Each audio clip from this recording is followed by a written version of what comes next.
আসসালামু আলাইকুম। প্রয়োজন এন্টারপ্রাইজের পক্ষ থেকে সকলকে জানাই আন্তরিক শুভেচ্ছা ও অভিনন্দন। দর্শক, আজ 30শে জানুয়ারি রোজ বৃহস্পতিবার। এক নজরে জানিয়ে দিব নিত্য প্রয়োজনীয় শাকসবজি, আলু, পেঁয়াজের পাইকারি সব বাজার। প্রথমে যে আলুটি দেখতে পাবেন স্টিক আলু। স্টিক দোয়া আলুর পাইকারি বাজার আজকে 15 থেকে 16 টাকা কেজি। দেশি পার্কি আলুর পাইকারি বাজার আজকে 20 টাকা কেজি। পাবনা 42,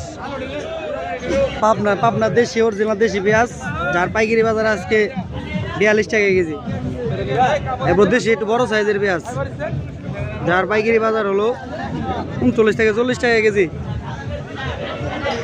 এরপর একটু ছোটো সাইজের পেঁয়াজ, যার পাইকারি বাজার আজকে 36 থেকে 37 টাকা কেজি। লেবু আজকে 2.5 থেকে 3 টাকা পিস।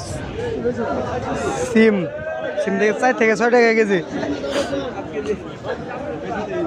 কেট শশার পাইকারি বাজার 8 থেকে 10 টাকা কেজি। এরপর দেশি কাঁচামরিচের পাইকারি বাজার আজকে 18 থেকে 20 টাকা কেজি। টমেটোর পাইকারি বাজার 10 থেকে 12 টাকা কেজি।